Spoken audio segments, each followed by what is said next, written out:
So like on a more serious note, what Emmanuel said is a serious matter. Like my biggest shock was having somebody who has served to like almost the highest level, because after COP it's IGP.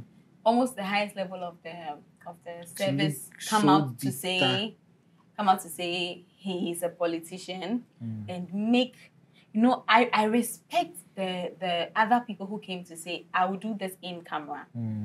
I'll do this in camera. Yes, we want to get all the tea as citizens because it's important to us. It's like it's about our police service, it's about safety, but to openly say I stand by my words and this IGP is the worst. And you know the funny thing, what we feel as citizens, we've been hailing the IGP. Yeah. Since he took over, like there's been change. We are seeing the police do their work. So is it a Ghanaian thing of, as usual, pull me down syndrome when he's doing good and climbing up? Or it's just the let's do the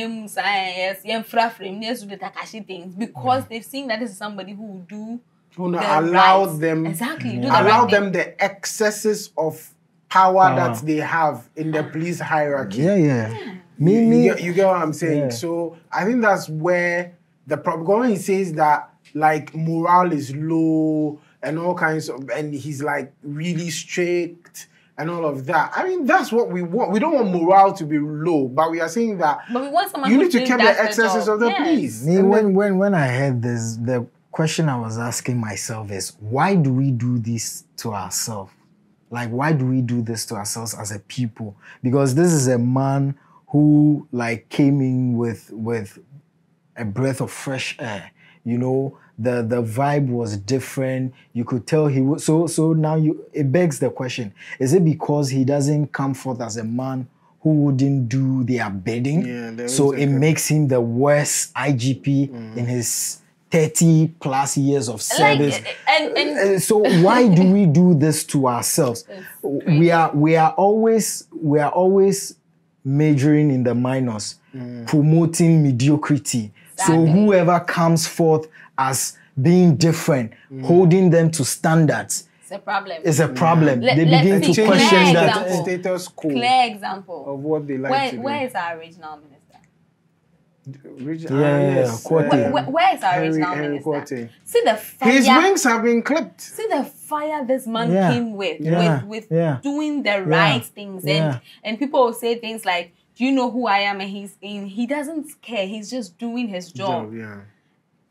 We don't hear of him he's anymore. growing wings. He's growing too popular.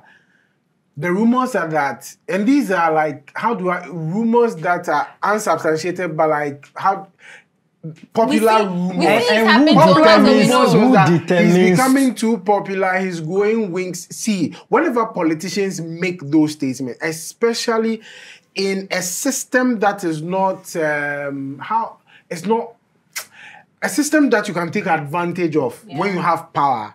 Someone comes to put a sense of order, that person becomes an enemy of his own colleagues. Because he's doing the right thing. But that is very dangerous, to live in a society where you are trying to fight the system and the system fights you back just because you want to do the right thing. It's very dangerous. And it doesn't augur well with us at all, and especially the future of this nation. It really, so now whoever then is being motivated by someone like IGP Dampare, I want to do the right things, hold people to standards, and he sees this, someone, he has been interdicted by the way. No, it even started before Dampare. So the Henry Cote example, like the way Henry Cote's wings were really clipped, that tells us that the people who mount campaign platforms and mount stages and public podiums to say we want to move this country forward, we will not allow be citizens and don't be spectators. We are moving this country forward. Whatever be is all talk. Because when you find someone who is actually doing that, we just realize that all of a sudden the person is nowhere to be found. And that's the example. That's exactly what's happening. The instance of the IGP and all of that. So as I said, and there's discussions about the political climate in the region, in the West African region. So we have to move a bit faster. Yeah. My fear, and I'm hoping and I'm praying that they do not stand on these allegations made in this audio, which they claim is doctored. And do you get it? They themselves have claimed that it's doctored. Yeah. To tell the IGP to go on to step aside for investigations, leave or whatever, and then he's never called again. And then he's never called back again. And then they bring us somebody who will do their bidding. Yes. People, you are forgetting something. So it was Henry Quarter. He hasn't been removed, but all of a sudden his wings have been clipped. Then it was the Auditor General. Yeah, Domelevo. That is what happened to the Auditor General, who decided to hold politicians to accountable institutions, malfeasance, and all of that. Yeah. And then he gets a letter from the president who tells him to go on leave. Yeah. He should go, he should proceed on leave, and then they bring someone else, and then look. So that's the trend. Yeah, but as you guys have said, See, we say one thing and we do the other. This brings us straight to what Sir Sam Jonah said, and there's this line in what he said that it spoke so much to me. He said, I think I have corruption and greed have eaten deep into the fabric, of our nation. Young people are fast losing hope and the dignity of labor. Public services, which are already paid for by taxpayers' money, are subject to bribes solicited by public officials in order to speed up processes or to exempt people from necessary procedure. That's one quote. Another quote is, most associations will only be heard. This is it. Most associations, what you mean, like association of labor associations, and most of the time these associations are formed from public servants. Not public servants are politicians, civil servants. Yeah. Okay, so most associations will only be heard when it concerns their salary, or businesses.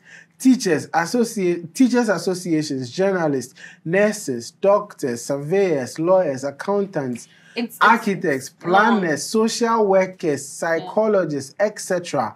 are all present in this country. What he means is that they are present too, but their presence is not felt. It's not nobody's you standing only for hear about them when it's about their salaries and delayed emoluments and stuff like that. Guys, go and read it. It's a very long speech that he made. What I wanted to come to, he said any society which creates conditions for politics to become the easiest and by far the most lucrative means of enrichment and self-aggrandizement is a society that is doomed. So I was thinking into what we're talking about, where you know how the politicians come and they are promising us growth and movement. Yeah.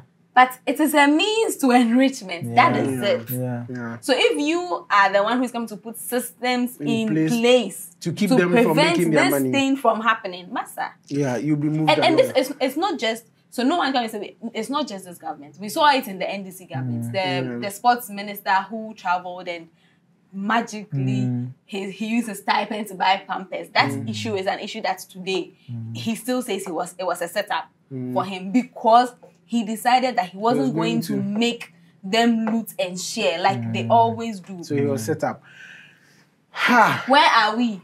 So that's the whole point. So touching on this Sam Jonah thing here, Sam Jonah is an individual who, whenever he speaks, people listen. Because not only is he a very rich man, but he's a very successful man in business who basically is a role model for many. Yeah, and recently he decided not to speak only about business but talk about governance as well. I think that speaks to the middle class in this country. Yeah, the middle class has abstained from active governance and national issues, and they are only thinking about themselves, how to provide for themselves and their family. So if government is not providing stable electricity, they will buy a generator. If the public school system is bad, they will go to Cambridge schools. Yeah. If they find their own solutions. Yeah. So literally he was like that. Now he's realized that he has to leave a legacy. Is this the kind of country he's going to leave for his grandchildren? For his grandchildren and his great-grandchildren, he has to start talking. And this is the second time he's made such emphatic statements about governance and our politics. The final thing I'll say about this is this. When I read this, it just echoes a lot of the conversations we've had on Sauce and Pepper in different aspects and talking about different institutions, different subject matter that has to do with our politics. The last time we talked about the coups and why democracy doesn't serve us well. Then I asked, in fact, this is a topic we'll have to discuss. It came to mind. The political foundations of the countries in Sub-Saharan Africa or West Africa, our lot is the same.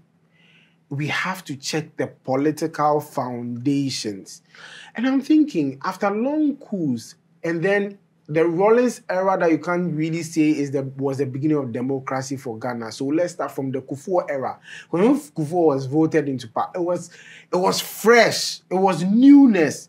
We were all afraid to touch Jerry Rawlings at the time. So we just maintained. Then we all voted for Kufuor, and then we said, okay, this is the era of civil rule. That was the political foundation. So politics as we know it today, how did it start from there?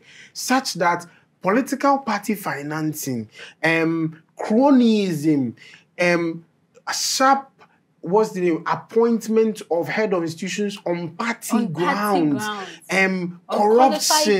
corruption, lack of accountability. Those were the seeds that were sown with the onset of proper democracy as we know it in Ghana.